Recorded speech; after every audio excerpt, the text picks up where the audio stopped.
typically use. I'm going to be using this 2-auto tabletop melting furnace that was shipped to me. And I've never used one of these before, and I've always wanted to, so I'm super excited to try this out. But I wanted to show you what it all came with. So you have the melting furnace itself. It came with a 3-kilogram crucible, a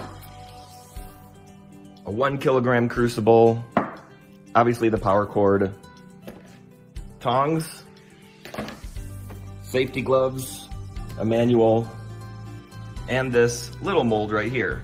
Now, I probably won't be using this mold. I'm going to be using one of my own because this is just small and I'd rather do some coins or something else fun. So, yeah. So let's get started on this. Let's find something to melt and I'll be right back.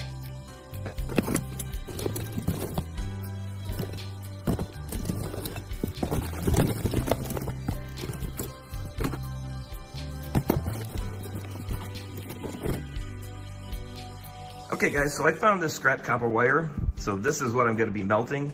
However, I'm obviously not going to do it right here on my table. I'm actually going to take this outside where it's safe, just to make sure nothing gets spilled and I don't cause a fire and burn my house down.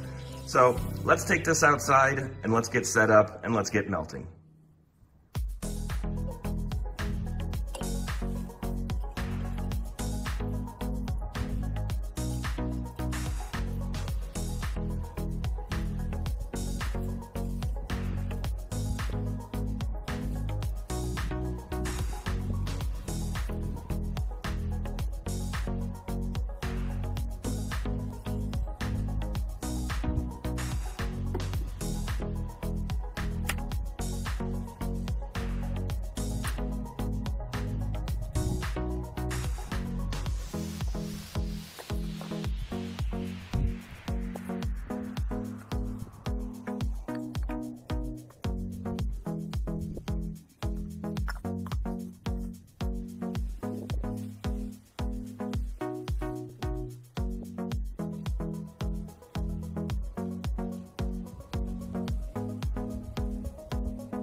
Take a 3D trial. Get an